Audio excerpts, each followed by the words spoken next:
2013 সালের 5 মে রাজধানীর মতিঝিলের শাপলা চত্বরে হেফাজতে ইসলামের মহাসমাবেশে হত্যার ঘটনায় রাত সাক্ষী হতে চেয়েছেন সাবেক ডিআইজি আব্দুল জলিল মণ্ডল।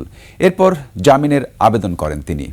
আন্তর্জাতিক অপরাধ ট্রাইব্যুনাল 1 এর চেয়ারম্যান বিচারপতি মোহাম্মদ গোলাম মর্তুজা মজুমদারের নেতৃত্বাধীন 3 সদস্যের বিচারিক প্যানেলে এ শুনানি হয়।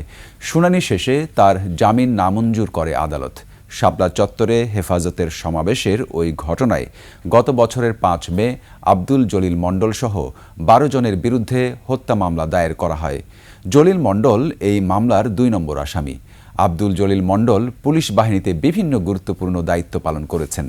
একসময় তিনি চট্টগ্রাম মেট্রোপলিটন পুলিশের কমিশনার এবং শাপলা চত্বরে হেফাজতের আন্দোলনের সময় ঢাকা মহানগর পুলিশের অতিরিক্ত কমিশনার হিসেবে দায়িত্ব পালন করেন।